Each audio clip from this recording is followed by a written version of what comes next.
we have a lot of candidates from the South for this 2027 race, which you are one of them.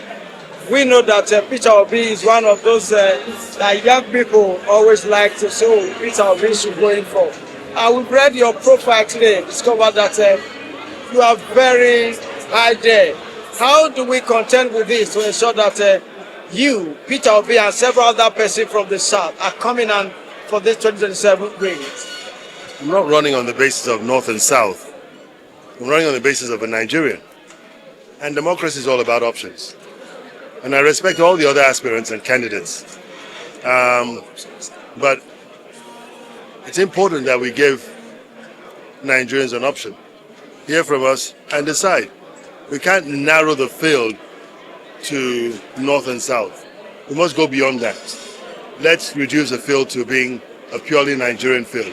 And that's the basis upon which I run. So what are you doing different from other candidates? You'll find out in due course. Okay?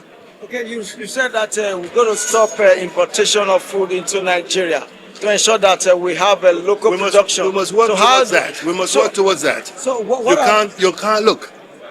Anything that is essential must be local. Food is essential. You can't import food and survive. We're not a small country. We're 230 million people. We must find work for them. Look, in 1980, the Nigerian budget was $25 billion. Today, that population was 76 million people. Today, we're 230 million people. Our budget is still $25 billion or thereabouts. Why wouldn't you have bandits? You see, what is happening, all these things we're talking about, bandits, kidnappers and all that, it's economic pressure primarily, right? And it didn't start today. It's been growing and we didn't pay attention to it. Rather, we focus on exchange rate. Today, if the exchange rate is 1-to-1, everybody will clap. But what would happen? We'll import everything, right?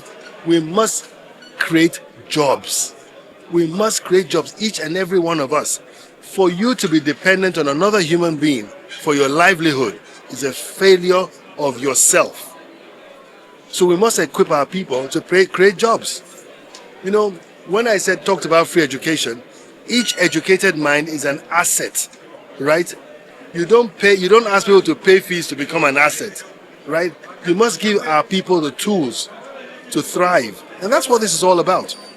As long as people don't have jobs, can't feed themselves, can't clothe themselves, can't house themselves, don't expect peace. All of us, we the elites particularly, we're endangered species. What would be your plan to ensure that insecurity in Nigeria is gone when you give in the mandate? You're running ahead of yourself, and you're not, Thank you. That's okay. Well, he's Thank you.